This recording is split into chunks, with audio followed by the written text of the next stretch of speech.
Boa noite. Hoje a gente vai falar sobre as fraturas por estresse ao redor do pé e tornozelo.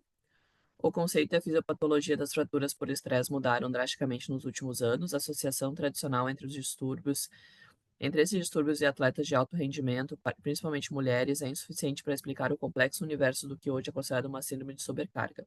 A delicada simbiose entre formação e reabsorção óssea pode ser alterada por fatores intrínsecos, e extrínsecos. O aumento comumente súbito do padrão de atividade física e o declínio da produção da matriz mineral são as principais causas gerais para a ocorrência de lesões por sobrecarga óssea.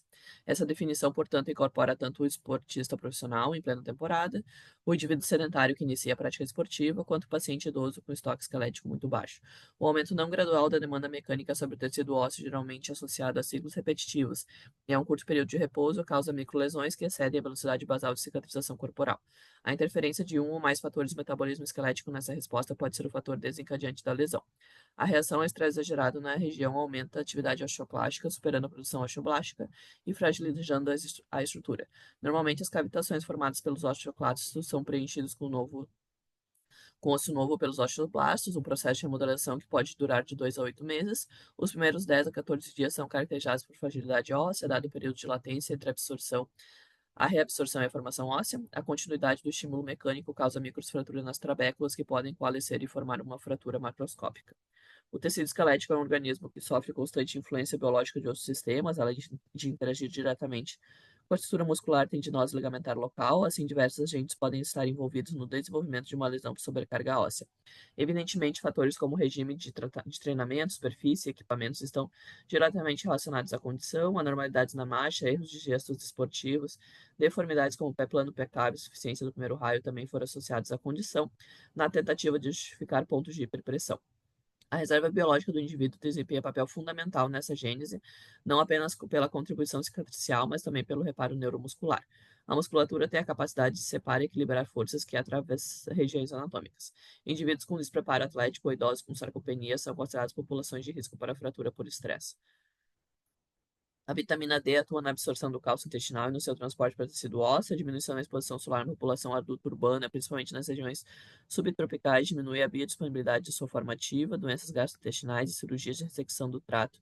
Também podem, potencialmente diminuir a quantidade de cálcio sérico a ser apresentada ao osso, a restrição energética, que pode variar de suficiência por alto consumo, a distúrbios alimentares também esgota o suprimento de nutrientes essenciais importantes como proteínas, vitamina D e cálcio. As endocrinopatias modificam diretamente o metabolismo esquelético por sua ação direta sobre o componente celular, estrogênio, progesterona, paratormônio e hormônio tiroidiano, influencia a atividade osteoclástica e osteoblástica. A tríade de atletas femininas é caracterizada pela ocorrência de pelo menos um dos seguintes fatores: disfunção menstrual, redução da densidade óssea e baixa ingestão calórica. Elas incorporam a lesão esquelética por sobrecarga como um de seus desfechos. Isso demonstra que a interação entre fatores hormonais, mecânicos e nutricionais é muito importante na gênese da fratura por estresse. Herança genética, privação de sono, estresse psicológico, diabetes, tabagismo, alcoolismo e uso de anti-inflamatórios hormonais e não hormonais também são elementos relacionados à etiologia das lesões ósseas por sobrecargas.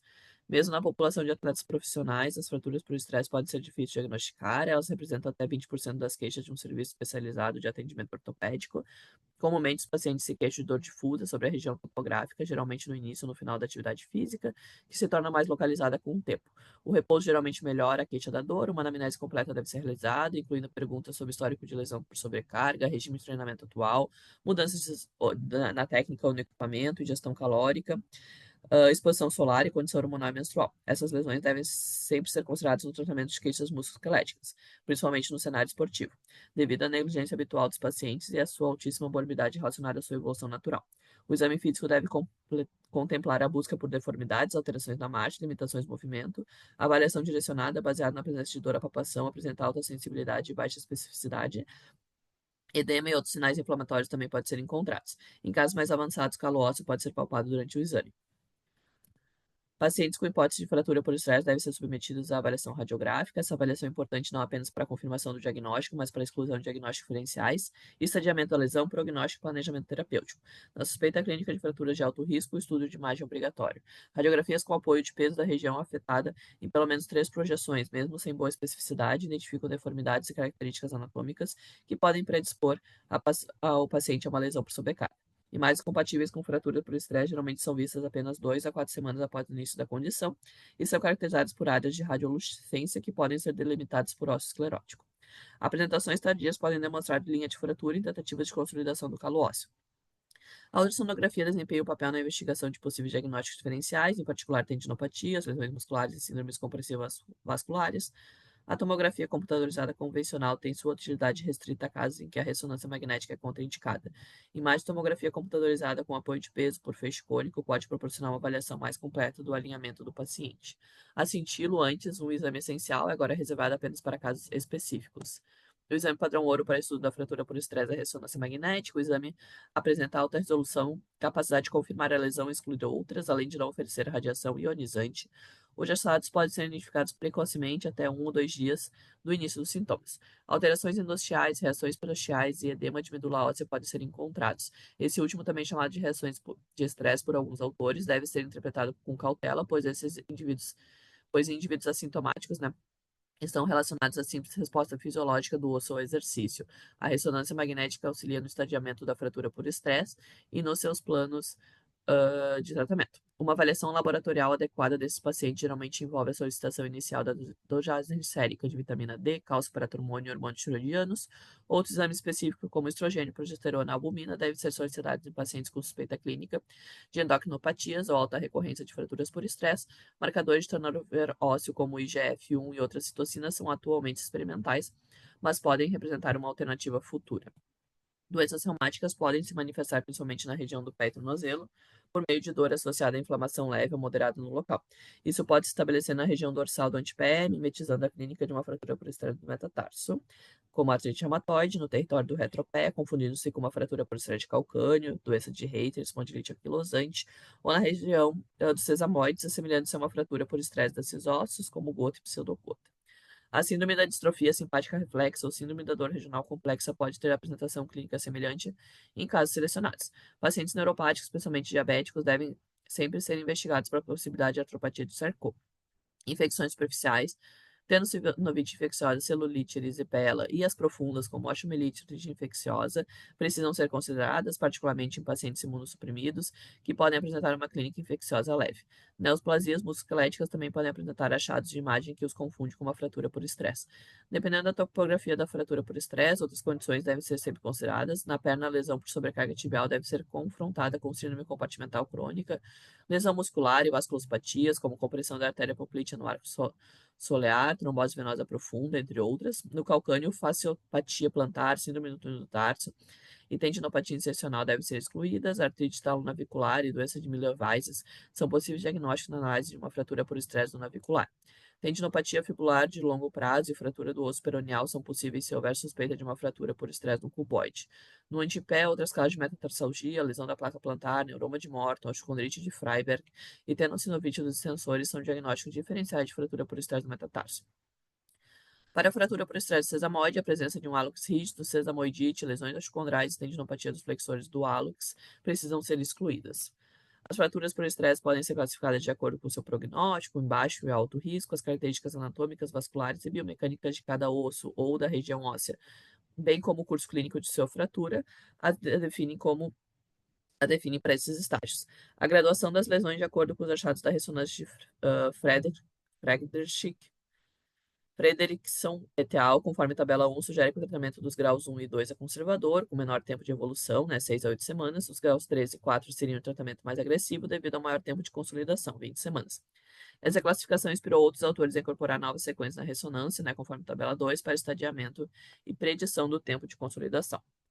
O tratamento adequado das lesões ósseas sobrecarregadas inicia-se com o diagnóstico adequado das lesões o mais precoce possível, pois essas são reconhecidamente fatores importantes para o sucesso do tratamento. A cronicidade da condição agrava as condições biológicas locais de cicatrização e pode levar o paciente a uma fratura completa desviada com recuperação mais lenta. Uma vez identificada a fratura por estresse, a demanda física, treino ou atividade física do dia a dia deve ser reduzida ou interrompida. Em fraturas de baixo risco, uma simples redução da intensidade pode ser considerada. Em fraturas de alto risco, a cessação completa do exercício e remoção da carga são recomendadas em alguns cenários. O retorno ao esporte deve respeitar as particularidades de cada fratura e ocorrer pelo menos 14 dias após a cessação completa da dor. A reposição nutricional e hormonal deve ser realizada quando indicada, mesmo pacientes com níveis séricos normais de vitamina D.